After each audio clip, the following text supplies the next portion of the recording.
So hey guys, welcome to our channel yes trade. So आज मैं एक strategy लेके आया हूँ बहुत प्यारी। बस थोड़ा सा ये ईएमए से रिलेटेड स्ट्रेटजी है। आपने स्ट्रेटजीज देखी भी होंगी, बट इसमें थोड़ा ईएमए चेंज करना है, ईएमए का पेयर चेंज करना है। अब हमने ईएमए का पेयर रखना है 90 एंड 120।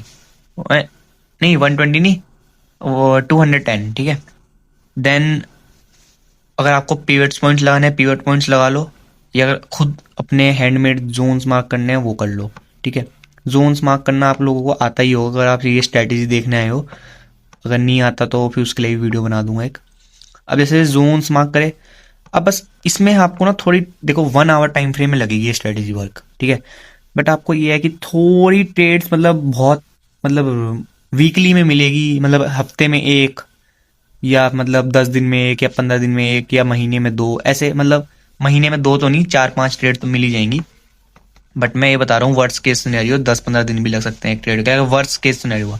अब जैसे इसमें नॉर्मल वही है, जब भी क्रॉसओवर होगा हमें एंट्री बनानी है, ठीक है। क्रॉस ओवर होने के एंट्री होने के बाद बस हमें ये देख लेना है कि वो पीवट पॉइंट को मतलब डाउन साइड में जा रहा है, एक स्ट्रॉन्ग कैंडल बन रही है और हमने नॉर्मल एक एंट्री लेनी है। उसके बाद हमें पिछला स्विंग, ये याद रखना, इसमें एसएल हमारा होगा पिछला स्विंग। जैसे भाई, जैसे मान लीजिए जैसे यहाँ शॉर्ट की एंट्री बननी है, तो ये पीवट पॉइंट को क्रॉस ओवर करा, ठीक है। अगर हम स्टॉप एसएल लेंगे तो एसएल यहाँ कहाँ लेंगे, एसएल लेंगे हम अपना पिछला स्विंग। ये हमारा पिछला स्विंग यहाँ लगभग बैठता है, पिछला स्विंग से थोड़ा ऊपर ही लेते हैं वैसे तो एसएल। देन प्रॉफिट टारगेट आप देख सकते हो, जितना आप होल्ड करोगे वो आपकी होल्डिंग कैपेसिटी पे डिपेंड करता है कि आप कितना होल्ड कर सकते हो प्रॉफिट को या लॉस को। बाकी ये स्ट्रेटेजी बूम है भाई, मतलब कसम से बता रहा हूँ, खतरनाक ही है। मतलब सिंपल, जैसे अब देखो इधर, जैसे अभी करंटली मार्केट में देखना, ठीक है, यहाँ नीचे वाला क्रॉस ओवर हुआ, ठीक है।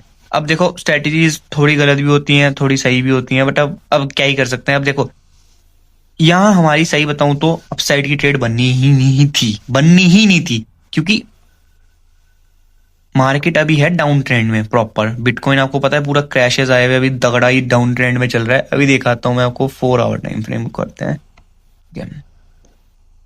4 आवर टाइम फ्रेम। रुको रुको रुको रुको, नहीं वो नहीं, वो पॉइंट कौन सा था 1 आवर में, 1 आवर में पॉइंट था, देखो। अब जैसे मान लो 1 आवर टाइम फ्रेम करा हमने, चलो 1 आवर में बता देता हूँ, रहने दो। 4 आवर की जरूरत नहीं पड़ेगी, ठीक है।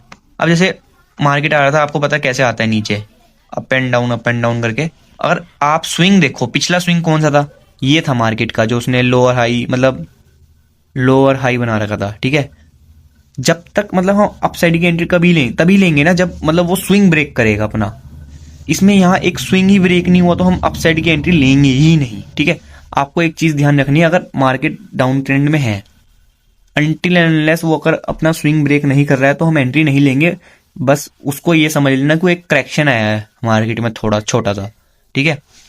एंड देन आप देख सकते हो मार्केट अभी भी डाउन डाउन ही जा रहा है, पता नहीं जाएगा या नहीं जाएगा। बट मैं एक जगह और दिखा देता हूँ कि जैसे जैसे ये देखो, मार्केट अभी यहाँ से डाउन आने लगा, डाउन ट्रेंड स्टार्ट हुआ, डाउन ट्रेंड स्टार्ट हुआ हुआ हुआ हुआ हुआ। अब जैसे ये है, यहाँ आप देखोगे कि भयंकर पिछला स्विंग तो क्रॉस ओवर हो गया इधर, ये स्विंग ने ऊपर तो काट दिया, बट मतलब वही है ना, एक स्ट्रॉन्ग कैंडल नहीं बनी, मतलब ऊपर कटते हुए एक स्ट्रॉन्ग कैंडल नहीं बनी। मतलब अगर इस ग्रीन कैंडल के बाद एक और कैंडल बनती ग्रीन बड़ी, तो हम अपसाइड के लिए जाते, वरना नहीं जाएंगे, ठीक है। ट्रेंड इज योर फ्रेंड, ये रिमेंबर रखना इस स्ट्रेटेजी के लिए।